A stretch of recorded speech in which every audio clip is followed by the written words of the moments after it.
Also in the news today, an escaped inmate back behind bars after 11 days on the run as one of America's most wanted people.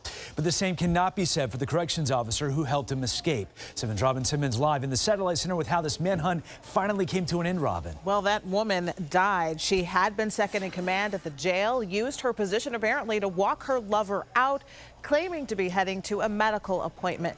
Vicki White sold her home, filed retirement paperwork, and took off before ending up dead after a police chase more than 200 miles from her home. There were at least 4 handguns, semi-automatics, 9mm, and this is known as an AR-15, which shoots a .223 caliber round. So any one of these weapons could have been used to ambush our officers while they were attempting to capture a murder suspect. An arsenal, a dwindling amount of cash, and a crumpled up Cadillac, all that's left of the plot hatched by former corrections officer Vicki White to get her incarcerated companion Casey White out of jail last month. They were not married or related. That's what her former boss, Lauderdale County Sheriff Rick Singleton, says.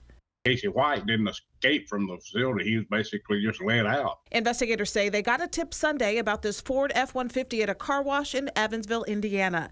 That's about 175 miles north of Williamson County, Tennessee, where the pair abandoned their previous car more than 200 miles from where they started in Florence, Alabama. Surveillance video at the car wash showed a man who U.S. Marshals believe to be the 6'9" tattooed convict who'd been serving a 75-year sentence.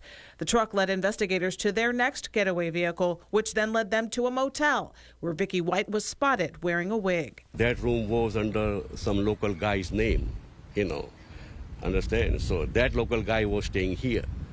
So we do not know these people were visiting that local guy or not. No, we do not know, okay, because they were not officially guests of the hotel. Once the former corrections officer was seen leaving that motel, the chase was on. Casey White driving, Vicki White in the passenger seat. She called 911 and threatened to take her life. We could hear her on the line saying she had her finger on the trigger. U.S. Marshals striking that car, the Cadillac rolling over into a ditch Monday. Vicki White ending up dead after a shot to the head. Casey White says she shot herself. Authorities will have to wait for the autopsy to be complete to confirm that. Casey White waived extradition and will head back to Alabama, but he can expect much tighter security this time. He's not getting out of this jail again. I'll assure you that.